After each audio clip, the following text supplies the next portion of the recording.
Good morning, traders. Welcome to the TMT Stock Market Strategy video for Friday, September 30th.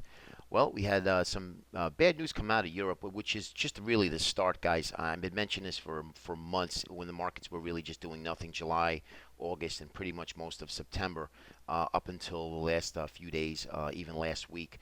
We got a couple of nice, decent moves up and or down. You have to realize there's a lot of risk out there, and the government and the Fed and all the central banks, they do not want you to believe that, so you can keep putting money into stocks that are overinflated and fully valued. So you have to be very careful when you get a little bit of news like Deutsche Bank having some problems.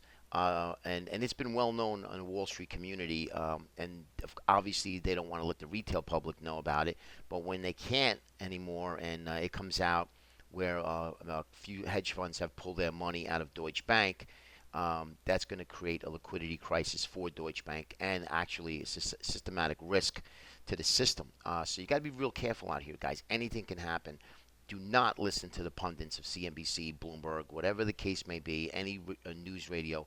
Do your own homework. All I can tell you is be very careful out there for the longer term investor, the swing trade that's holding a bunch of positions. Anything could happen. Anything could happen. You can wake up down 30 handles in the S&P. So you don't want to do that. And, the last thing right now that I would even say to anybody or myself is to hold any type of position. That's not even an issue. That's not going to happen until you get a decent break to the downside where now you have markets that are moving down and moving lower on a continued basis, meaning we have lower lows, lower highs. As far as markets buying the market, if the market was down, S&P 200 points lower from where it is, then yeah, sure, it's not a problem. But not up here at these lofty levels that we haven't gone anywhere, and the markets have been inflated and propped by the central banks and the Federal Reserve.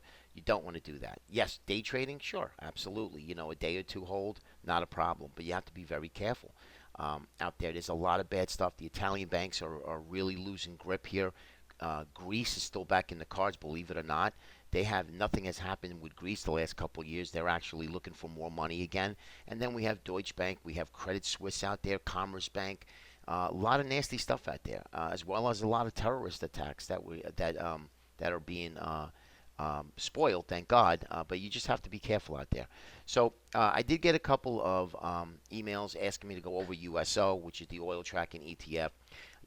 I could talk about oil for hours. Fundamentally, there's tons and tons of oil out there. There's a huge oversupply of oil. You can write up an article, whatever the case may be, and talk about what the bullish case of oil is. But believe it or not, above 50 in oil. I showed you the chart yesterday. It's all technically based. It's all driven. It's just another vehicle to trade.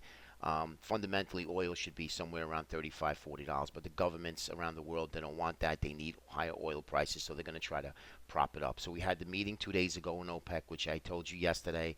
They are not, they don't have the juice that they had years ago. There's a lot of other oil nations that are producing oil, as well as the United States. I mean, we're producing tons of oil. We have tons of shale oil that's coming out of the ground.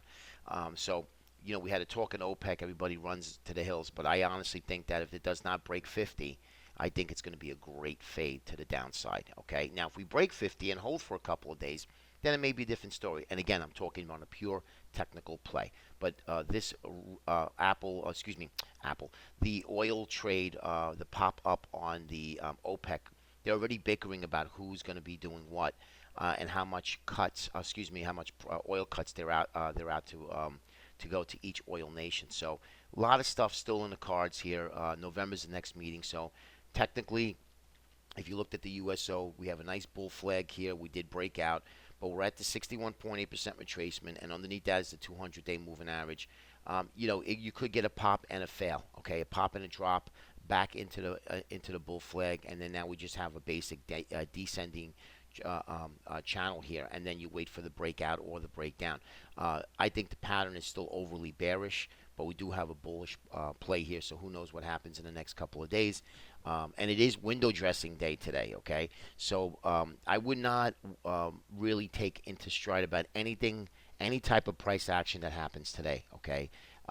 Because the fund managers want to defend their bonuses. So whatever they have, They're going to prop the market up today. Markets were down about 6 handles this morning, and also more bad news come out of Deutsche Bank. But as you can see, the ES now up about 50 cents while I'm recording this. So you could see that they're defending the markets here. So just be careful because at one point in time they're going to let it go. They can't defend it as much anymore. Dollar ETF. I'm watching the dollar closely here. I do think that we get some more risk. I think we're going to get a big move up in a dollar. It's going to put pressure on crude oil, and it's going to put pressure on the precious metals. Now, if we get extreme amount of risk, then gold will rally instead of sell off. It doesn't matter. You'll get safe haven flows go into the dollar and safe haven flows that go into the gold. Okay? And GLD right now really not doing much of anything. Still in this long descending triangle here, looking for the breakdown of 125 for a shot down to 120 in the GLD. All right. Next is going to be the spiders, and I mentioned to you, showed you this. We have a nice big bear flag here. There's nothing really good about what saying that it's markets are trending higher.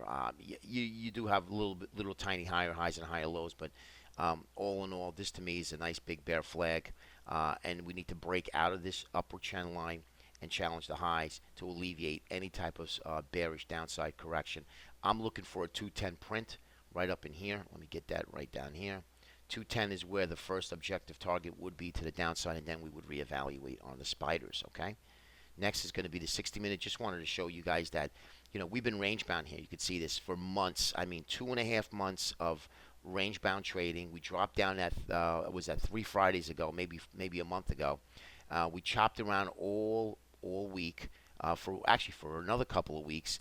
Try to break out, fail, break out, and fail again, and now we're back into this channel. So yesterday's price action did nothing, no damage to the charts at all, okay? But 212.50 is going to be the key areas that you guys need to watch for the spiders for today and for next week.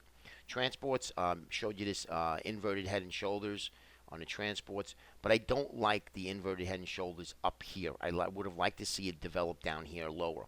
Okay, but nonetheless, it is a pattern, and let's keep an eye on it and see if it breaks today. Next is going to be the Russell. And remember, when risk comes off, they sell all the riskier assets first. Technology, IWM, which is the Russell 2000, the small mid caps. So just keep that in mind as well. All right, so we had this little move lower. We took out 2 days of gains, and now we're at the bottom end of the range here. So to me, the target's going to be that 120.20 on the IWM. Again, if it were to sell off. But today, I would discount anything. I believe that the markets are going to rally today only because you have the window dressing that's happening, okay?